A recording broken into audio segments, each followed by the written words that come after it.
all good monster movies have a sequel, and that should also be true for great monster children's books.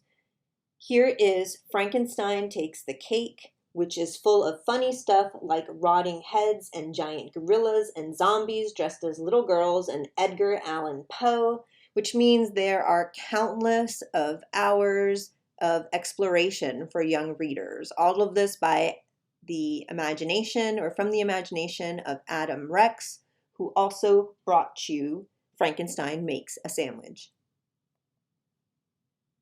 Like Frankenstein Makes a Sandwich, this book is told through a food framework as well, but this time specifically the catering is for the upcoming nuptials of the creature and his soon-to-be bride, and the wedding planned by the mother-in-law of Frankenstein. So there's a lot of really just funny stuff here, all told through the framework of planning a wedding. There's also, like Frankenstein Makes a Sandwich, there's a lot of different stories here, vignettes, and they're each told in a different format.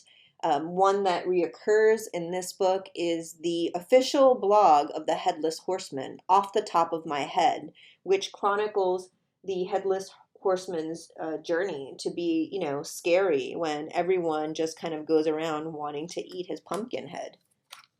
The trials and tribulations of being a monster, especially when you're a woman monster and you really want to keep your figure.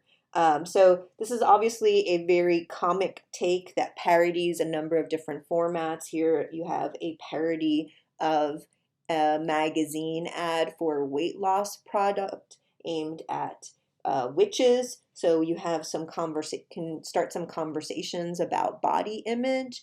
There's also a lot of moments here that invoke Edgar Allan Poe. So even though this is a book that's aimed at really young readers, if you were, for example, teaching Edgar Allan Poe in a middle or junior high school or even early high school classroom, you could use this book as a kind of entry point into exploring more monster stories. Here is a parody of Peanuts and Charlie Brown, with Dracula Jr. kind of taking on the character of Charlie Brown.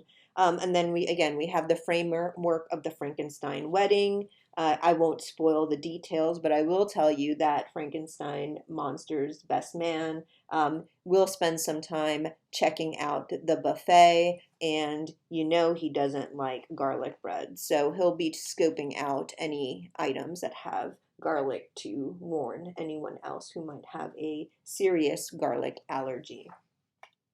It's a really, really fun book, and definitely a great addition to elementary and middle school, and possibly even a junior high school library, depending on your goals and your budget for teaching art alongside literature.